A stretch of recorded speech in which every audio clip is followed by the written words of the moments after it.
one is the June book chat, and we're doing it a little different. This is a June book chat with July TBR.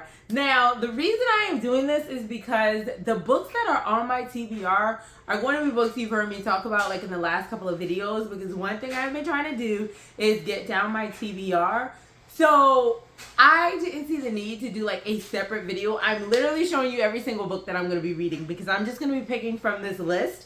And this is just going to be the TBR until we finish it. That's it.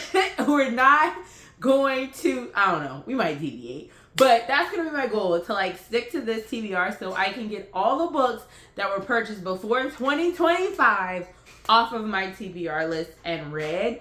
I've been doing really good at not buying a lot of books. I did buy books, of course, when I was in London, which, so you guys know I went to London because I just like did my packing video, but the London vlog will be coming up next week. So I had to get in the book chat first. We gotta do things in order, right? So we got to get our book chat in and talk about our books.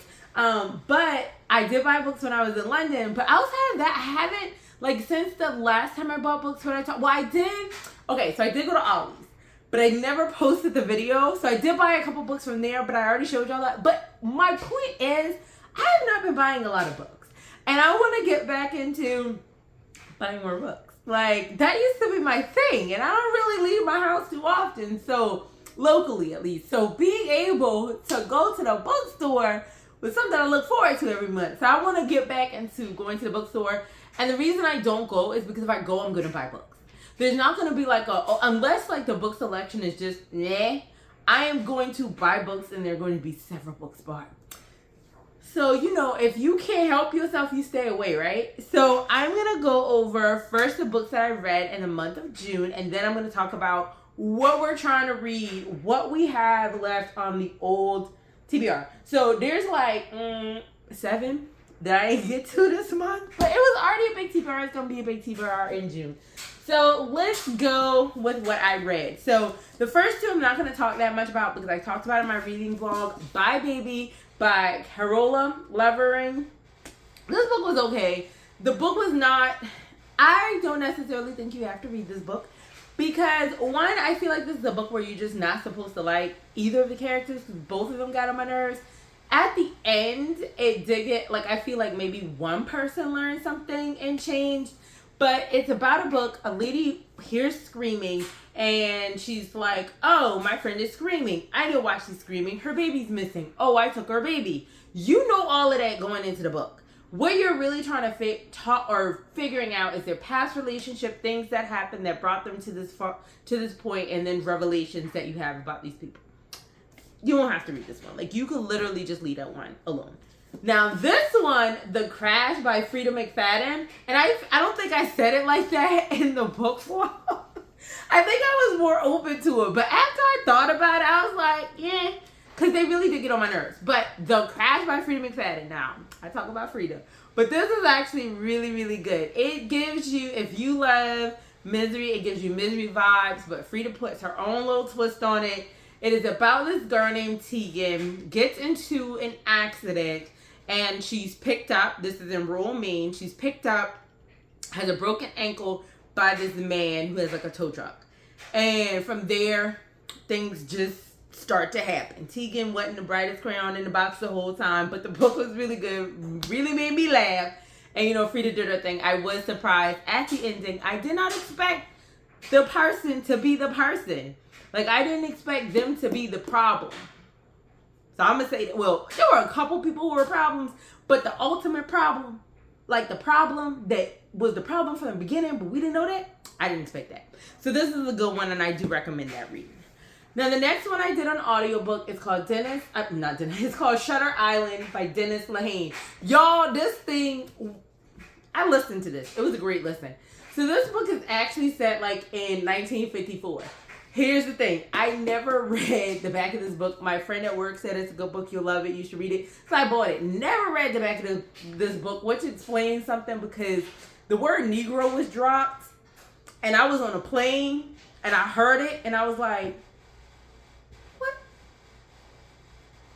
And then I was like, oh, this book is set in the past. Because I was just like, what the heck?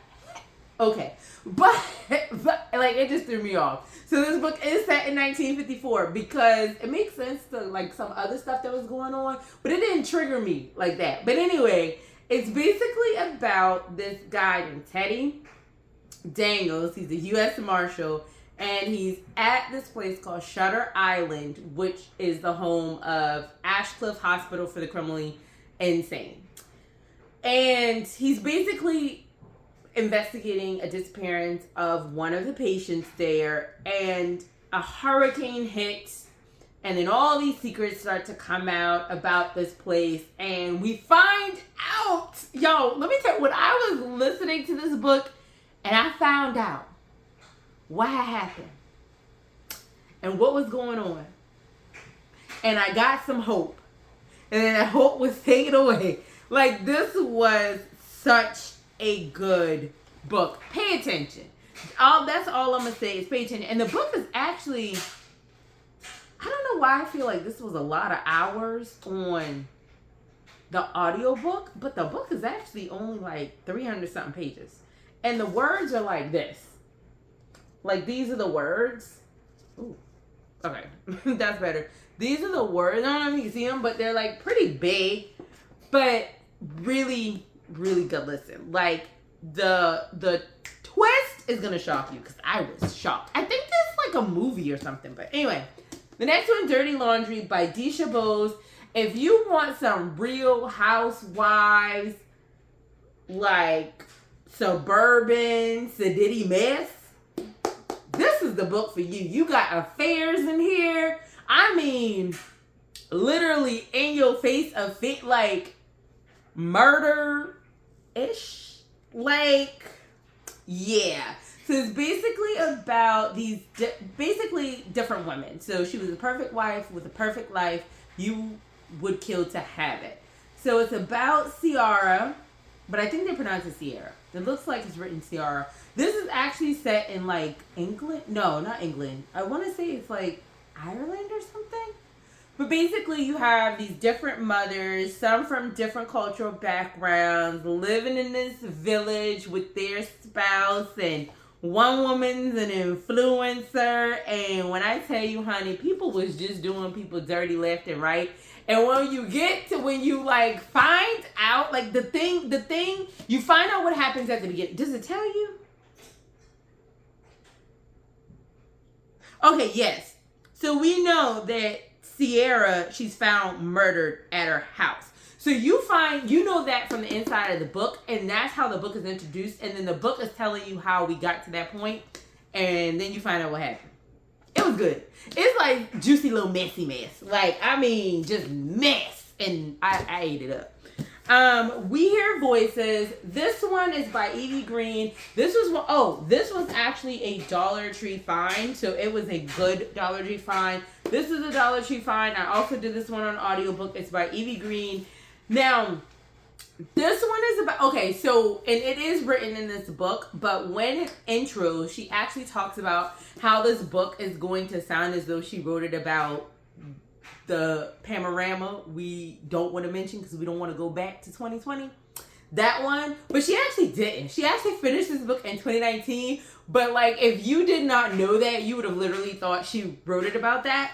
But basically, these kids got this virus. And after the virus, and it wasn't just kids who got the virus, but a lot of kids got the virus. After that, these kids started having like imaginary friends. But these imaginary friends wasn't on the up and up. They was some bad, look. They was like Chucky imaginary type friends. You know, they just wasn't guiding the children in the way that they should be guided. And his sister, wait, Rachel, is his sister named Rachel? Or is that the mother? Okay, Rachel's the mom. I can't remember the sister's name, but the sister basically, you know, kind of finds out, or she doesn't. The little boy's imaginary friend is Delphi, and the sister is kind of like side-eyeing Delphi, and like some things, like she didn't start putting locks on the door because she's like, something's wrong, something's going on. And they're trying to figure out, one, what's wrong with him, and then they find out some other stuff that's all connected.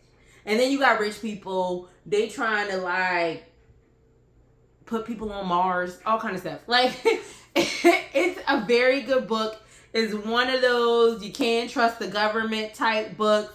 And then, you know, you have some unlikely heroes. And that made my heart smile. The people who actually, you know, helped get everybody back together. But then, you know, there's always that twist. Anytime a book says, like, 20 years later or some crap like that, or intros where you know some time has passed, you just know they about to drop some other on you. So, pay attention, because there's going to be another little bomb. So, I think Dollar Tree fine. Like, now, some of these books I bought, like, probably in 2023. So, I don't know if you're necessarily going to find them still at your Dollar Tree, but they're good enough to, like, pay, you know, a book price. This one, The 22 Murders of Madison May by Max Berry, also a Dollar Tree find. I read this one and I loved it. So this one is basically about a woman named Madison May who is constantly getting murdered. So basically, 22, I'm going to read this one because I don't want to give away too much. And this is one of those books that if I talk too much, it gives away kind of like the surprise moment when you find out what's going on. So in Queens, New York, 22-year-old real estate agent Madison May is showing a house. The buyer, a man she's never met, is friendly, engaging, and claims to be her soulmate from a parallel life. She's in danger, he tells her he's coming to save her. Later that day, newspaper journalist Felicity Staples is assigned to report on Madison May's murder.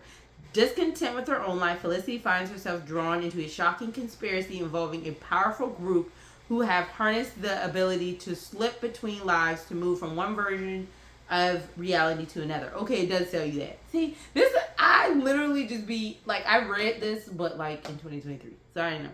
Okay, on the run, turned into an imposter in her own life, Felicity is forced to seek the truth behind Madison May, the woman who is murdered over and over in different ways wherever she goes, for only by saving Madison May can Felicity reassemble the broken pieces of herself. So this one is actually very, very good. Like they said, there's jumping between lives. I'm not going to tell you how. But this one I actually really, really enjoyed. The last one I did, this is not a Dollar Tree find. It's The Last House on Needless Street. So I'm going to say this book was really good. Stephen, he didn't lie this time. He did not lie. A true nerve shredder. I was in shambles by the time I got to the end of this book. Only because it is not what you think. And it was kind of sad. Like, it was so sad. But I will say the first 2 chapters are really, really boring.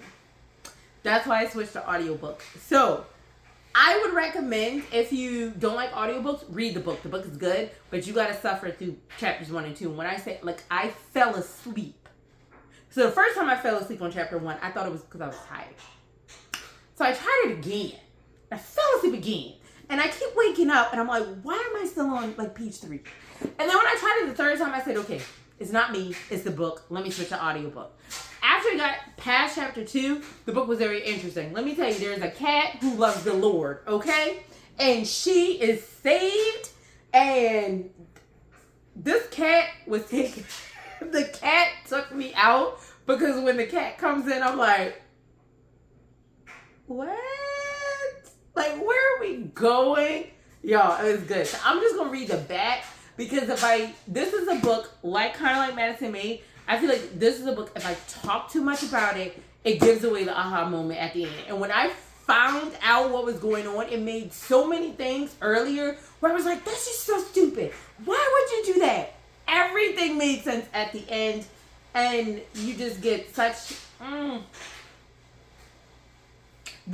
There's another book that I have read that as soon as I found out what was going on, I was like, oh my gosh, this is like the other book. I think this one does it better, but I can't tell you what the other book is because if I tell you that, it's going to give away this one, and I don't want to spoil it for you. So, in a boarded-up house on a dead-end street at the edge of the wild Washington woods lives a family of 3. A young girl who isn't allowed outside, not after last time. A man who drinks alone in front of his TV, trying to ignore the gaps in his memory. And a house cat who loves napping and reading the Bible. Amen. An unspeakable secret binds them together, but when a new neighbor moves in next door, what is buried out among the birch trees may come back to haunt them all. The Last House on Neela Street is an immersive and shocking journey that will keep you guessing until the last page. No lies were told. Like, when I tell you, oh my gosh. And then the sad part is, one character, like, I was just like, no, because what happened, and then they didn't even, oh my gosh, like, I don't know why I'm yelling. This is what my daughter was talking about. But anyway, I literally was like, I have said, no, oh my gosh, no, so many times listening to this, because I was just like, dang, man, you gotta pay attention. Because I knew something was fishy at the beginning, like, you know, early in the book. But I kept saying to myself, well, I know da-da-da-da did this. I know da-da-da-da did this. Well, I didn't know da-da-da-da had did this. And they keep dropping. So, take notes. Pay attention. Those are the books I read. So, whatever that stack was, that's what we've read. So, now let's talk about what we're going to be reading. So, my TBR consists of We Solve Murders. Now, I know you're probably like, wait, you talked about that book a long time ago. Why didn't you finish it? Did you not like it? No, I love this book. This book is really good. Two things. I was reading multiple books at one time, and I had to pull one out of rotation, and this was one of them because I had so many books going. This book is really good. I actually really love this book, and it is very, very funny. I'll tell you all about it when I'm done. But this is We Solve Murders. I'm probably like almost 2/3 through it. The other one that I am still finishing is That Night in the Library by Eva Jersky. This one I have started but have not completed. And the other one, like I said, I had a couple books going along with the ones that I finished. So it was a lot. The Winner by David Baldassi, which I don't think I talked too much about this because I don't think I put this on my TBR, like, to be read for the month. So David Baldassi, basically, he's one of those, like, Daniel Steele's, Harlan Coben. Like, they've been writing for years and got, like, 80 books. So when you go on Barnes & Noble, like, they're in that, like, old section.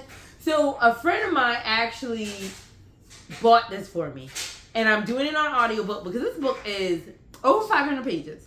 And it is 16 hours of audiobook. So for me not I didn't read nothing here right before. I was like, I'm not going to try to read a 500-page book about somebody that I never wanted to read. Like I said, it was a gift. She knows I like thrillers. She was like, oh, I think you'll like it. So she bought it. She showed up at my door and she bought it for me. The book is actually good. Now, it does give, you know, back in the day on like ABC, NBC, CBS, all of them, they used to have them like made for TV movies. But it was like the 3-part series, so you had to watch it like 3 nights in a row. That's what this is giving. But it's so good, but it's almost like you could have been 200 pages shorter. But it is good. So it is giving me old childhood vibes. I do like it more when I'm done. So those are the 3 that I've already started that are on my TBR. Now let's go through the rest. So what's still on the TBR from June? We have A Love Song for Ricky Wilde by Tia Williams. This is the Out of My Comfort Zone book. I'm going to do a reading vlog on it. I just haven't gotten up to the point to read it. Society of Lies by Lauren Ling Brown. The Cursed House by Del Sandine.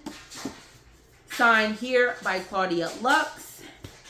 The Seafarer's Secret by Carol Ann Collins. And End of Story by A.J. Finn. And Midnight is the Darkest Hour by Ashley Winstead. So those are the ones that are still on my TBR, my June TBR that I did not finish, that are rolling over into July. And here are the other books, the last few books that we have on the list that were before 2025 that we are trying to wrap up. So let me bring this stack up. I feel like my head looks huge. Coming up like, woo. Anyway, Almost There, A Twisted Tale by Pharaoh Sean. This is the last Twisted Tale in the Disney series I have. I think there are like 2 other ones I don't have. The Incredibles, which I'm kind of like, I don't think I've even actually seen The Incredibles like all the way through. And I love Disney, but that one just ain't piqued my interest. But that one, and then I think they have like an anthology, which I'm like, well, it's just a book of the other one. So anyway, there's that one. Lisa Jackson and Nancy Bush, Something Wicked. That's a Dollar Tree find. Then we have Black River Orchid by Chuck Wendig. This one is kind of scaring me. I really want to do this on audiobook because it is over 500 pages. And if y'all remember a while back, like in February, when I did that book of the book of short stories, where the person was like, you probably shouldn't read this book, and I went and read the book, and I was traumatized. The same person who recommended that recommended this. I am not in a hurry to read this book. So I would rather do it on audiobook because I don't want to burn my eyes and traumatize myself. But yeah, we gonna see. that is on the list. The next one is Bethlehem Road Murder, a Michael O'Hanian mystery by Batya Gur. This is a Dollar Tree find. Y'all, I've been holding on to this book because y'all probably like, girl, you keep putting this on your TBR. He ain't come out with another one yet, so I don't really want to read it. But it's The Last Devil to Die, a Thursday Murder Club mystery by Richard Osman. I be holding on to this one little book because the other book that I was talking about, We Saw Murders, like that's by him, but it's not about these people. And he ain't come out with another one. So this could be the last one in that series, and that could be a new series, or he's just doing single books. I don't know. But I have just been very, very scared to move on. The next, so these last 3, honestly, no, I did buy this in 2024. So The Hitchcock Hotel by Stephanie either Roble or Roble. I don't know if the W is silent, but why do I assume that it might be silent? Because how do you say that? Roble? I don't know. Now, the last 2 books on my list, I can't honestly remember if I bought these in 2025 or 2024. I think for sure this was 2025. 2024. I think this was 2025. But I'm going to just put them both on the list because I can't really remember for sure if I bought them in 2025. So we have The Girls, A Killer by Emma C. Wells. And then the last one is This Is Why We Lie by Karen Slaughter. And I think this is like a TV show, Will Trent, or I don't know if maybe the person who wrote this book also has something to do with that. I don't know, but there you go. So yes, this is my combined June wrap-up book chat with my TBR. And that's a whole lot of books on the TBR. Do I think I'm going to finish all of these? I don't know. Because I think in February we definitely did over 20 books. So it's not impossible. I just need to find February energy. I don't really leave my house in January, February, March. So that probably has something to do with it. I don't really leave my house that much now, but I leave my house a little more. So I don't know. But we're going to see. We're going to do what we can. So out of all these books that I talked about, which ones have you read? Which ones are you interested in reading? Oh, one thing I did not say. Out of all the books that I read, I think Dirty Laundry by Baby has language. Dirty Laundry, I believe, has language. And I think the other ones have a little bit of language, but nothing crazy. There's also, to my memory, no like essay or anything in any of the books that I talked about. Like, I had a really good reading month. Oh, wait. The Madison May one may have had language, but I don't really remember it having language. So I'm going to say if it did, it wasn't crazy. So yes, I wanted to point that out. But I don't think any of these were like anything crazy. Nothing's jumping out or sticking out. So really good set of reads. Like, I really had a good reading month and listening month this month. So I was really happy because I don't think I've had a month like this in a while where I was just all tickled, laughing, gasping. So it was good. And nothing too horrific. Like, if you're new, I do horrors, thrillers, and mysteries. But none of the books that I read were so horrific or so thrilling that you would be like, I can't take this, I can't handle it. Very Lifetime movie stuff. So I think like that level, like nothing crazy. So y'all, I'm cleaning my hair. The locks are locking, honey. Okay, I need to go to bed. All right, so my name is Sho'Shanna. For those of you who are new here, thank you for coming. Join the family. We love to have you. For those of you who keep coming back, thank you. I appreciate you guys so much. I'm really excited about July's read. Y'all, I think I might have to lock myself in the house. It's literally June 30th. This video is coming out on the 4th of July. So that means I have a long weekend. And I think for this weekend, all I want to do is just read. So I think that's going to be the plan. I'm going to lock myself in my house and just read all weekend. Yeah. So, all